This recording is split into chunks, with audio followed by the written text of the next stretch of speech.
243 લગભગ હવે આ 200 સુધી એનડીએ જઈ રહી છે। આ ખૂબ જ મહત્વપૂર્ણ વાત છે। ગુજરાત તમે જુઓ કે 182 માંથી 156 જીત્યું હતું ને અહીંયા બિહારમાં સહપ્રભારી બનાવ્યા કોને? CR પાટીલ, કેન્દ્રીય મંત્રી CR પાટીલને બનાવ્યા અને ત્યાર પછી ત્યાં જાદુ જુઓ કે ખુદ CR પાટીલ આપણી સાથે જોડાઈ ગયા છે। પાટીલ સાહેબ અભિનંદન, તમારી પાસે શું એવું જાદુ છે કે કોઈ જાદુઈ ચિરાગ છે CR પાટીલ સાહેબ પાસે કે જ્યાં જાય છે ત્યાં એવું ચમત્કાર કરે છે કે જબરજસ્ત પરફોર્મન્સ? આટલી અપેક્ષા તો એક્ઝિટ પોલ પણ નહોતું બતાવી રહ્યું, એ તમે સહપ્રભારી ગયા અને ત્યાં બની રહ્યું છે। અભિનંદન। પહેલા તો શું કહેશો આપ પાટીલ સાહેબ? ધન્યવાદ, નમસ્કાર। આ જાદુ એ માનનીય પ્રધાનમંત્રી શ્રી નરેન્દ્ર મોદી સાહેબનો છે। આની પાછળની મહેનત શ્રી અમિતભાઈ શાહ સાહેબની છે અને બિહારના લોકોમાં જે સિમ્પતિ શ્રી નીતિશ કુમારજી માટે છે એનો સરવાળો કરીએ તો આ રિઝલ્ટ છે। અને કદાચ અમે પણ એમાં ઊણા ઉતર્યા છે કે અમને લાગતું હતું કે 160+ સીટ આવશે, પરંતુ જે બિહારના મતદાતાઓનો જે મિજાજ એમણે બતાવ્યો છે કે જંગલ રાજનો વિરોધ, જંગલ રાજની પાર્ટીને સપોર્ટ કરવાવાળા કોંગ્રેસનો વિરોધ, એની સાથે જોડાયેલી તમામ પાર્ટીઓ મહાગઠબંધનનો વિરોધ, અને વિરોધ પણ કેવો કે એમને જળમૂળથી સાફ કરી નાખ્યા છે। જે જન સ્વરાજ પાર્ટી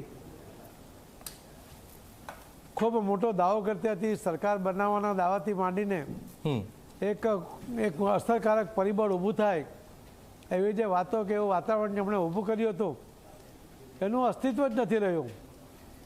અને એટલે જ હું બિહારના મતદાતા ભાઈ બહેનોને ખૂબ ખૂબ અભિનંદન આપું છું કે એમણે બિહારના હિતમાં, બિહારના વિકાસ માટે, બિહારની આવનારી પેઢી માટે એમણે સમજદારીપૂર્વક માનનીય પ્રધાનમંત્રી શ્રી નરેન્દ્ર મોદી સાહેબમાં, શ્રી અમિતભાઈ શાહ સાહેબમાં, શ્રી નીતિશ કુમારજીમાં જે વિશ્વાસ બતાવીને ડબલ ઇન્જિનની સરકાર પુનઃ બનાવવા માટે એમણે અને નીતિશ કુમારજીને 10મી વાર મુખ્યમંત્રી બનાવવા માટે એમણે જે મતદાન કર્યું છે એમને મતદાતાઓને નમન છે।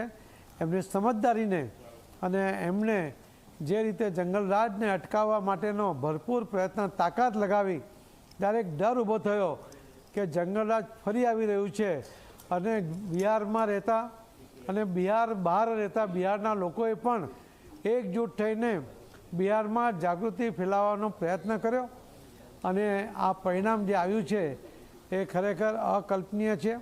અમે પણ 160+ કહેતા હતા, પરંતુ આ તો 200ની નજીક પહોંચવાની તૈયારીમાં છે। એના માટે ખરેખર ખૂબ ખૂબ અભિનંદન માનનીય પ્રધાનમંત્રી મોદી સાહેબને, નીતિશ કુમારજીને, અમિતભાઈ શાહ સાહેબને, બાકી સૌ લોકોએ જે મહેનત કરી છે અને વિશેષ બિહારના મતદાતા ભાઈ બહેનોને। અત્યારે બિહારની જનતા તરફથી મળી રહ્યો છે, પણ હવે સવાલ બિહારની જનતા એ પૂછી રહી છે કે મુખ્યમંત્રી કોણ બનશે?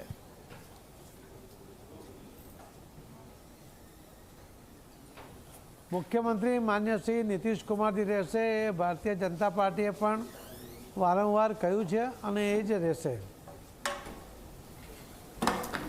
ઓકે પાટીલ સાહેબ, સવાલ એ છે કે તમે શું જોયું, કારણ કે 20 વર્ષનું શાસન બહુ લાંબુ શાસન કહેવાય અને પછી એન્ટી ઇન્કમ્બન્સી બહુ થતી હોય છે, પણ સતત પ્રજા પસંદ કરી રહી છે। હાલમાં જે રીતે નીતિશ કુમાર અને ભાજપને પસંદ કરી છે એનું શું કારણ તમે માની રહ્યા છો? પ્લસ પોઈન્ટ શું માની રહ્યા છો કે પ્રજાએ સતત વિકાસ પસંદ કર્યો છે, જંગલરાજથી દૂર રહેવું એ પસંદ કર્યું છે? કારણ કે સરકારી નોકરીઓની વાત થઈ હતી, બહુ બધા વાયદા આપ્યા, શું તમે જોયું ત્યાં પાટીલ સાહેબ?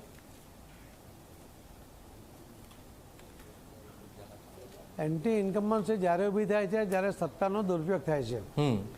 ભારતીય જનતા પાર્ટીનો ગુજરાત સહિત અનેક જગ્યાએ એનો ઇતિહાસ છે કે પોલિટિકલ પાર્ટી હોવાને કારણે ભારતીય જનતા પાર્ટી ઇલેક્શન લડે છે, સત્તા પ્રાપ્ત કરે છે અને સત્તાના માધ્યમથી સેવા કરે છે અને એના કારણે ભારતીય જનતા પાર્ટી સામે એન્ટી ઇન્કમ્બન્સી આવતી નથી। બિહારમાં પણ જેડીયુની સાથે ગઠબંધનની સરકાર હતી અને જે વિકાસ થયો, જે ક્યારેય બિહારે કલ્પના નહોતી કરી, બિહારના મતદાતાઓ એમણે કલ્પના નહોતી કરી, એ પ્રકારનો જે વિકાસ થયો, જે લો એન્ડ ઓર્ડરનો અમલ થયો અને એના કારણે એમણે ફરીથી 20 વર્ષ પછી ફરીથી બીજા 5 વર્ષ માટે ત્યાં એનડીએની સરકાર બનાવવા માટેનો જે આ મેન્ડેટ આપ્યો છે એ ખરેખર અકલ્પનીય પણ છે અને બિહારના મતદાતાઓની સમજ પણ છે, એમના સમજદારની જાગૃતતાને કારણે જ આ રિઝલ્ટ આવી શકે છે. પાટીલ સાહેબ, એક સવાલ એ થાય કે નિધિ વોટ ચોરીનો મુદ્દો વિપક્ષે બહુ ઉઠાવ્યો, પણ એ પ્રજાની વચ્ચે ગયો નથી કે ભાઈ વોટ ચોરી, ઇલેક્શન કમિશન પર બહુ સવાલ ઉભા કર્યા કે ભાઈ આ રીતે બહુ થઈ રહ્યું છે, પણ આ સવાલ પ્રજાએ નિગ્લેક્ટ કરી નાખ્યો છે. પાટીલ સાહેબ,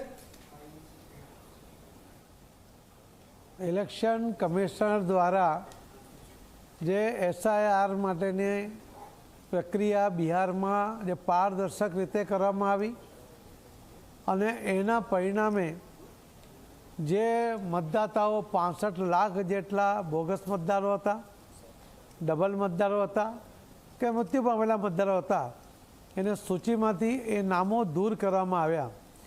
પરંતુ મેં બંને સ્પેલમાં મતદાન વખતે પણ જોયું છે, એક પણ મતદાતાએ પોતાનું નામ મતદાન યાદીમાંથી કમી થઈ ગયું, ખોટી રીતે કમી થઈ ગયું એવું એક પણ ફરિયાદ નથી આવી. આવું સરસ કામ કરવા માટે ઇલેક્શન કમિશનરને ખૂબ ખૂબ અભિનંદન આપીએ છીએ. અને આખા દેશમાં આ એસઆરની યોજના દ્વારા આખી મતદાન સૂચિઓને ફરીથી સ્વચ્છ કરવા માટે એમણે જે અભિયાન આદર્યું છે એમાં એ સફળતા એવી શુભેચ્છા પણ પાઠવું છું, જે દેશના હિતમાં પણ છે. અને આ પ્રક્રિયા સરળતાથી થવી જોઈએ એવું મારું માનવું પણ છે. આ વખતે વોટ પર્સન્ટેજ વધ્યા છે પાટીલ સાહેબ, મુસ્લિમ મતદારોના વોટ પણ વધ્યા છે, સાથે મહિલાઓના વોટ પણ વધ્યા છે, યુવાઓએ પણ ભરી ભરીને વોટ કર્યા છે, છતાં પણ અહીંયા ભરી ભરીને જે રીતે ખોબલે ને ખોબલે મત એનડીએને મળી રહ્યા છે તે શું બતાવે છે? ફરી એકવાર આરજેડી મહાગઠબંધનને જાકારો.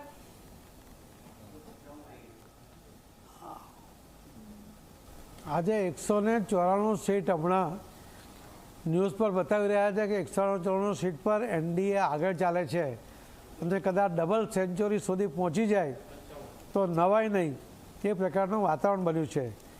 માનનીય પ્રધાનમંત્રી મોદી સાહેબને આખા દેશમાં જે રીતે એમણે સરકાર ચલાવી છે, લોકોના હિતમાં સરકાર ચલાવી છે, એ પ્રદર્શિત થયું છે કે લોકોને એમનામાં વિશ્વાસ છે.